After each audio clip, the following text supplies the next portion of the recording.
Hey everybody, my name is Holly Kohler and I am here today to show you guys how to do the baked ziti meatball dish. So what we're going to do is we have our pasta.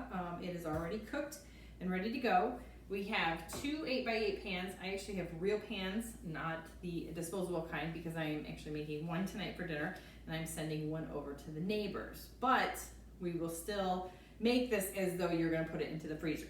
So our first step is, get these out of the way, to actually take your pasta, and I did penne pasta, not the ziti, but that's okay, you can use either one, and we're going to divide it into the two pans.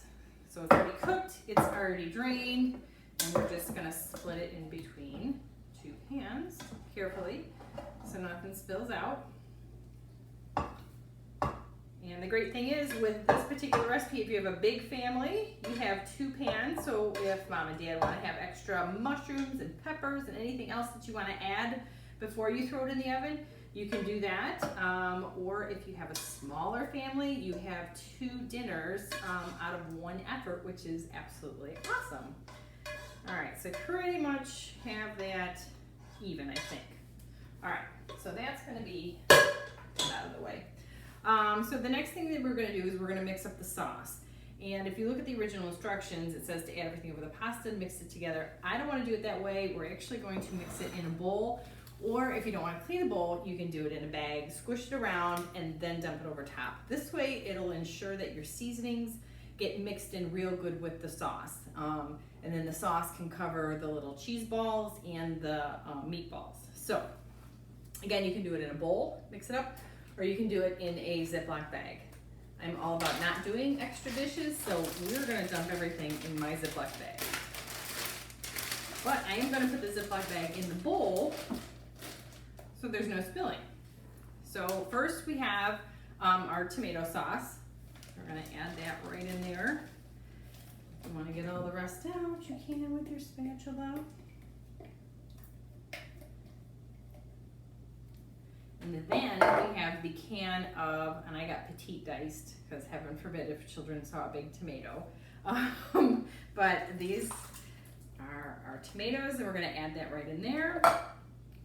And then the next thing we're gonna add is our Mamma Mia marinara. Now, the recipe calls for 2 tablespoons, which is 1 capful. So you just open that, and oh man, if you smell that, all those Italian seasonings in there is just so good. So we're going to sprinkle that in there and put this guy off to the side. And then we're going to take our little mozzarella balls and we can dump those in there. And here's a little tidbit of information. I actually had to go to 2 stores because the one store did not have the mozzarella balls. I went to the second store and did get it. But if you're ever in a pinch, take the string cheese that the kids like, cut it in pieces, because it is just mozzarella, and then that way you have little mozzarella balls. And basically what it is when it starts baking in the oven, you get a little pocket of mozzarella, just like with the meatballs, you get a little pocket of meat, and that flavor is there, and it's just so melty and cheesy and gooey. So that's part of why it's in there. So just a little tidbit if you want to save a couple bucks. So anyways, I can squish it in the bag, I can mix it in the bowl, however you want to do it, but we want the seasoning to separate. You don't want big pockets of seasoning where some of the sauce is not going to get flavored.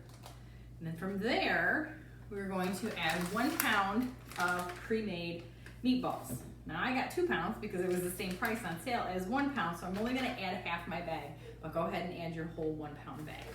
And they'll plop, so they'll splash a little bit, so you probably want to have them go a little slow. So just drop in about half the bag. And then again, mix in your bowl or close up the lid in your bag and kind of squish it around. We want the meatballs to be covered in sauce.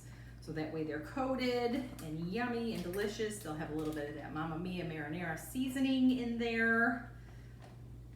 And so now that the sauce is mixed up and the seasoning has time to set, we are going to, actually, I'll do this one first, dump your mixture into the pan.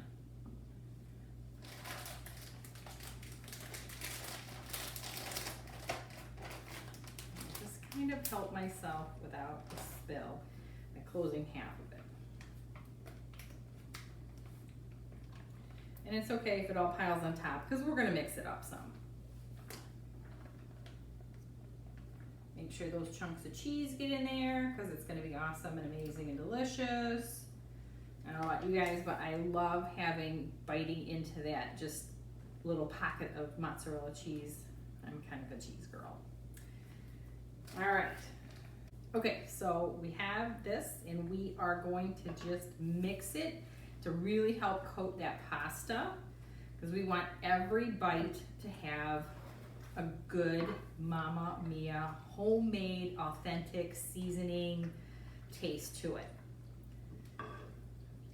So once this is all mixed up and you feel like your pasta is covered, what we're going to do then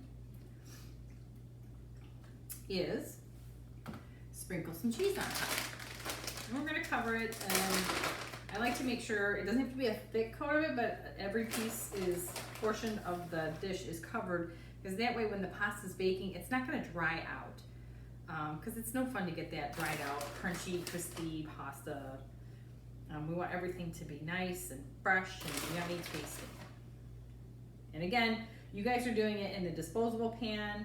I'm doing it in real pans. So with the disposable pans, the 8x8s are great because you can put some press and seal right over top of it, and then those pans will fit into freezer bags.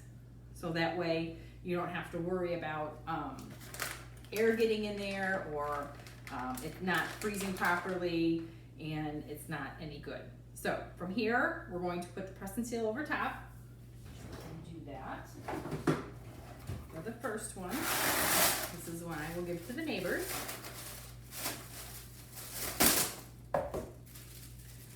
Just put that right over there. Make sure you push down good. Kind of pull it towards you to get any extra air out. And then from there, you're going to put it into a 2-gallon bag. And that is how you do baked ziti with meatballs.